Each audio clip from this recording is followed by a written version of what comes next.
था आप लोगों के लिए। आपकी बुक का जो अध्याय नंबर 19 चल रहा है उसका ये वीडियो है, जो कि भोज्य पदार्थों में मिलावट से संबंधित हमारा बिंदु है, वो मैं पढ़ा रही थी। आप लोगों को मिलावट का अर्थ बता दिया, मिलावट के प्रकार बता दिए, और साथ में मिलावट किस किस तरीके से की जाती है वो बता दिया। आज हमने जो लास्ट टॉपिक लिया है मिलावट की रोकथाम। मिलावट की रोकथाम के ऊपर अभी हमारा 23 जून 2020 को जो पेपर हुआ है उसके अंदर यही पूछा गया था FSSAI क्या है और इसका पूरा नाम क्या है। तो यही जो FSSA 2006, इसका पूरा नाम है food safety and standard act 2006, जो कि 2006 के अंदर हमारी फूड सेफ्टी, भोजन को संरक्षित करने, सुरक्षित करने और उस पर रोकथाम करने के लिए एक्ट बना था। वो हमारा 2006 में बना था और यही खाद्य पदार्थों में रोकथाम के लिए अपना कार्य कर रहा है, अभी तक कर रहा है। एक दूसरा ये बिंदु आता है FSSAI है, दो हमारी है खाद्य सुरक्षा व मानक अधिनियम कहा जाता है, और इंग्लिश में इसका फुल नेम पूछा जाता है food safety and standard authority of India 2006 में बना है। ये हमारे फूड सेफ्टी के लिए है, रोकथाम के लिए है, और हमारे जितने भी मिलावटी अवयव हैं अलग अलग कंपनियों के ऊपर अपनी निगरानी रखने के लिए ये एक्ट तैयार किया गया है। इसका मुख्यालय पूछा जाए, इसका मुख्यालय कहाँ है, तो नई दिल्ली के अंदर इसका मुख्यालय है, food safety and standard authority act का, और ये भारत सरकार के द्वारा गठित है।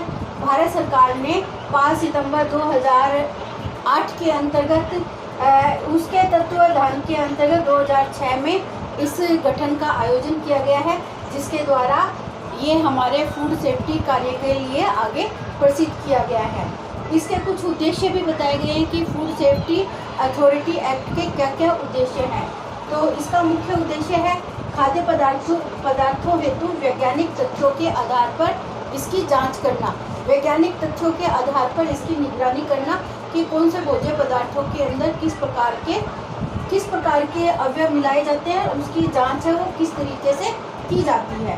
दूसरा हमारा है खाद्य पदार्थों के उत्पाद, भंडारण, विक्रय एवं आयात से संबंधित जितने भी टॉपिक है वो सारे इसके अंतर्गत आते हैं कि खाद्य पदार्थों का उत्पादन क्या है, उसका भंडारण की क्या व्यवस्था है, उसकी विक्रय और आयात। आयात का मतलब होता है दूसरी जगह से हम अपने यहाँ सामान मंगवाते हैं या दूसरे देशों से हमारे यहाँ जो सामान मंगाया जाता है उसको हम आयात करना कहते हैं, और हमारे यहाँ से जिन वस्तुओं को हम दूसरे जगह पे भेजते हैं उसको निर्यात करना कहते हैं। इसका मतलब यही है कि जिनका उत्पादन हमारे यहाँ नहीं होता है उन वस्तुओं को हम दूसरी जगह से मंगवाते हैं, और हमारे यहाँ जिन वस्तुओं का अतिरिक्त उत्पादन होता है उनको हम दूसरी जगह भेजते हैं। तो इनका सबका कार्य है, उद्देश्य ही इसका FSSAI का उद्देश्य रखा गया है। तीसरा उद्देश्य है खाद्य पदार्थों की गुणवत्ता सुनिश्चित करना। देखो, किसी भी वस्तु के अंदर मिलावट मिलाई जाती है तो वो इस आधार पर मिलाई जाती है कि उससे किसी भी प्रकार का कोई साइड इफ़ेक्ट ना पड़े, किसी भी प्रकार का कोई नुकसान है किसी व्यक्ति को नहीं हो। तो ये इसकी गुणवत्ता है, वस्तु को निर्धारित करता है, और उसके ऊपर जो भी मिलावट का निषेध कार्यक्रम है वो इस FSSAI के द्वारा किया जाता है। तो इस आधार पर हमने देखा है कि जो खाद्य पदार्थों में रोकथाम की जांच के लिए जो हमारी राज्य सरकार ने जो एक्ट भारत सरकार के द्वारा निर्धारित किया गया है वो यही है FSSAI, और ये हमारे मिलावट संबंधी रोकथाम के लिए काफ़ी अग्रणी रूप से कार्य कर रहा है। इसके साथ साथ आपको एक सारणी और आपकी बुक में दे रही है कि हमारे खाद्य पदार्थों में मिलावट की गई है तो उसकी हम जांच किस तरीके से करेंगे। तो ये जांच करना भी आपको आना बहुत ज़रूरी है, और ये पता करना कि ये खाद्य पदार्थ हमारे शरीर में जाके नुकसान करेंगे, तो उससे पहले हम उन वस्तुओं को खरीदने से पहले हम उनकी जांच अवश्य कर लें, ताकि हमें पता चल जाए कि जो भी हम अपने खाद्य पदार्थों को यूज़ कर रहे हैं गेहूँ, चावल, जौ, बाजरा, ज्वार, घी, तेल, मसाले, उनमें हम किस तरीके से उनकी जांच कर सकते हैं।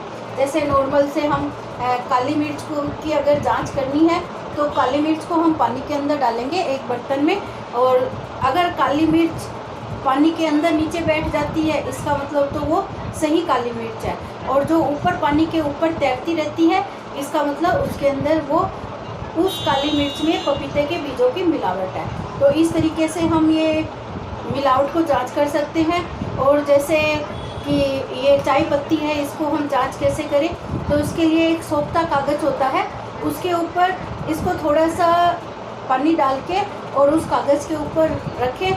अगर उसके अंदर थोड़ा सा भी कलर निकलता है तो इसका मतलब इसके अंदर मिलावट है।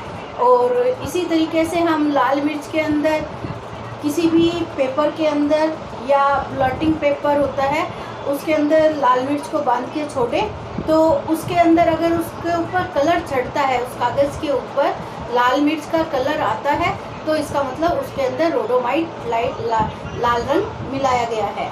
इसी तरीके से दालों के ऊपर एक पीले रंग की परत चढ़ी हुई होती है जिसको हम देखने से ये पता लगा सकते हैं। उसको हम थोड़ी देर पानी में भिगोएंगे, अगर पानी का कलर है वो पीले रंग का हो जाता है तो इसका मतलब उसके अंदर पीले कलर खाने वाला हो, चाहे वो किसी भी तरीके का हो, मिलावटी कलर हो पीले रंग का, वो उस दाल के ऊपर चढ़ाया जाता है। इसीलिए बनाने से पहले उस दाल को अच्छी तरह से धो के और उसका पानी निकाल देना चाहिए ताकि वो हमारी आहार नाल को, हमारे पाचन संस्थान को खराब ना करे। इसी तरीके से तेल है उसकी हम जांच कर सकते हैं। उसके अंदर एक ये हमारा क्लोरीन नाम का सोडियम हाइड्रोक्लोरिक नाम का एक अम्ल होता है जिसकी एक बूंद उस तेल के अंदर डालने से उसका कलर है अगर लाल हो जाता है तो इसका मतलब इसमें मिलावट है। तो इस तरीके से आप उस पूरी टेबल का आप अध्ययन कर लेना ताकि हम ये बता सकेंगे कि इसके अंदर ऐसे ऐसे मिलावट है और इनकी हम जांच कैसे कर सकते हैं।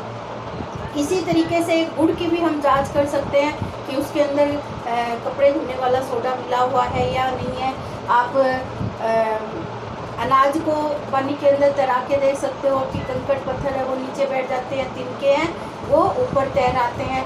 इसी तरीके से जो धनिया पत्ती है, सूखा हुआ धनिया होता है, उसके अंदर भी घोड़े की लीद है, लाल मिर्च के अंदर ईंट का बुरादा है, ये पानी में डालकर हम इनकी जांच कर सकते हैं। तो ये भी आपका बिंदु है वो इम्पोर्टेंट है और ये भी इसकी रोकथाम से संबंधित जो बिंदु है वो भी इम्पोर्टेंट है।